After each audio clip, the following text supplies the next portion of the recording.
भोले गजानंद गणपति महाराज की जय।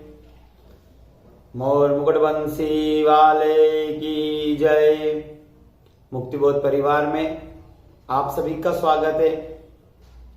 जैसा कि आपने विषय पढ़ ही लिया होगा कि अब किसी मुहूर्त में आप लेट ना होंगे, हर मुहूर्त पे आपका काम होगा। प्रतिदिन कुछ ना कुछ धार्मिक उत्सव हमारे घर में होते रहते हैं। प्रतिदिन साल में 365 दिन होते हैं, तो 400 उत्सव हमारे घर में होते रहते हैं। क्यों? क्योंकि हम भगवान कृष्ण के भक्त हैं, इसलिए हमारे घर में प्रत्येक दिन उत्सव का ही होता है।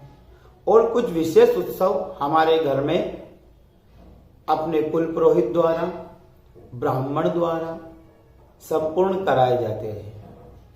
और उसमें एक बात यह रहती है कि हम मुहूर्त से वो कार्य करें, और सभी लोग पूजा पाठ, अनुष्ठान, हवन इत्यादि सभी कर्म मुहूर्त से प्रारंभ करना चाहते हैं।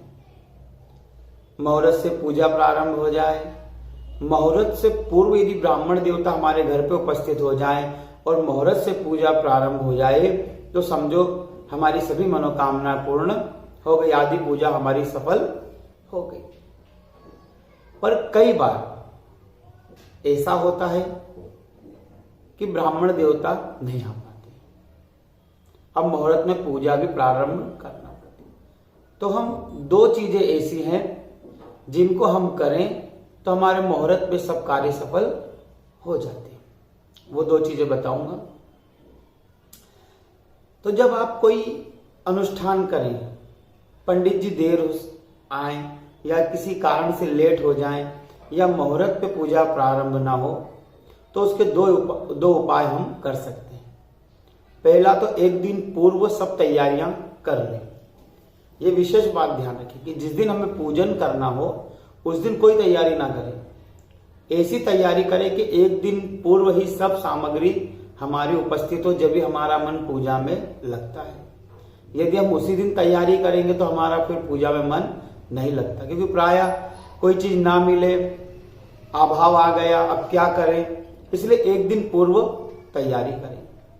दूसरा, जब ब्राह्मण देवता यदि हमें लगता है कि लेट हो जाएंगे, नहीं आ पा रहे हैं, कहीं ट्रैफिक में उलझ गए हैं, या दीपावली का दिन है और मुहूर्त निकला जा रहा है, नवरात्रि का दिन है, मुहूर्त निकला जा रहा है, तो हम ऐसे समय में क्या करें? तो देखिए, जब ब्राह्मण यदि लेट और मुहूर्त से पूजा प्रारंभ करना हो तो दो कार्य करें।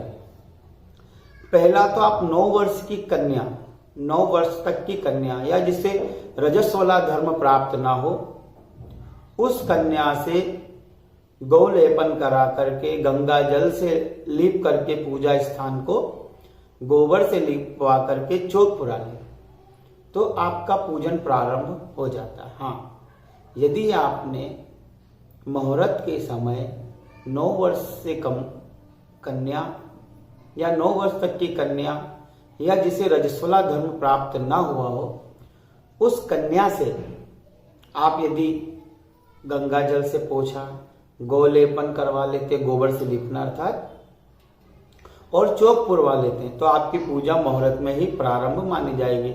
उसके बाद ब्राह्मण देवता आए, पाटा रखें, चौकपुर पटिया जमाए तो चलेगा, पर आपका काम चौक पुरने से मुहूर्त में प्रारंभ हो गया। दूसरा, यदि ऐसी व्यवस्था ना हो तो ब्राह्मण देवता से फोन पे संपर्क करें और उनसे पूछ ले कि हम भाई घी का दिया जलाएं या तेल का दिया जलाएं। दीपक का उचित स्थान दे करके, उचित आसन पे, पान पे, अक्षत पे, नीचे दीपक भूमि पे नहीं रखना चाहिए। तो राय लेकर के कन्या से हम वो दीप प्रज्वलित करवा लें। यदि हम मुहूर्त में दीप प्रज्वलित करवा लेते हैं या चौक पुरवा लेते हैं, तो हमारा कार्य मुहूर्त में ही प्रारंभ माना जाएगा। उसके बाद पंडित जी 1 घंटे बाद या आधे घंटे बाद यदि लेट होते हैं या हमारे किसी सामग्री के कारण कार्य लेट होता है, हम लोग भी, यजमान लोग भी कभी सभी लेट हो जाते हैं कई कारणों से, तो जब भी यजमान लेट हो या ब्राह्मण लेट हो, तो मुहूर्त में आप या तो चौक पुरवा लें या कन्या से दीप प्रज्वलित करवा लें जिससे आपकी पूजन मुहूर्त में ही, मतलब मुहूर्त का समय निकला नहीं, मुहूर्त प्रारंभ हुआ और अपन ने चौक पुरवा लिया या दीप प्रज्वलित करवा लिया, फिर उसके बाद आप थोड़ा लेट भी करते हैं तो आपकी पूजा मुहूर्त में ही मानी जाएगी। उम्मीद करता हूं यह छोटी सी जानकारी आपको पसंद आई होगी। इसे लाइक, कमेंट, शेयर अवश्य करें और आप सभी का मुक्तिबोध परिवार से जुड़ने के लिए, इस वीडियो को देखने के लिए धन्यवाद, आभार। जय गजानन।